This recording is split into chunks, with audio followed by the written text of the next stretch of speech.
TMC পার্টিতে কোনো নেতা বা এরকম কর্মী দাগি নয় এটা খুঁজে পাওয়া মুশকিল। চোর বাঁচতে গাঁ উজাড় হয়ে যাবে এরকম অবস্থা।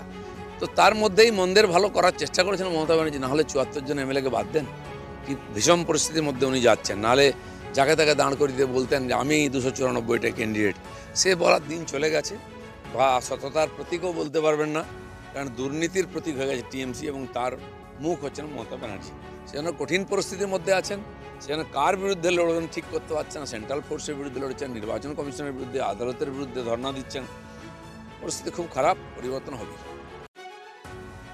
ইতিমধ্যে আপনারা জানেন পার্থ চট্টোপাধ্যায় থেকে শুরু করে আরো বেশ কিছু নেতার নাম বাদ দিয়েছে, যাদের নাম দুর্নীতির সঙ্গে জড়িয়েছে। কিন্তু সেক্ষেত্রে যদি প্রার্থী তালিকা দেখা যায়, সব ক্ষেত্রে একরকম জাজমেন্ট হয়নি।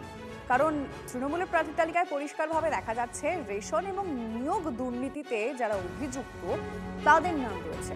তৃণমূলে চোর বাঁচতে গা উজাড়, দাগি নয় এমন লোক খুঁজে পাওয়া মুশকিল, এটা কটাক্ষ করে বলছেন দিলীপ ঘোষ। ইতিমধ্যে গতকাল থেকে তৃণমূলের প্রার্থী তালিকা বেরোনোর পর এই বিষয়টাকে সামনে রাখছে বিরোধী দলগুলি।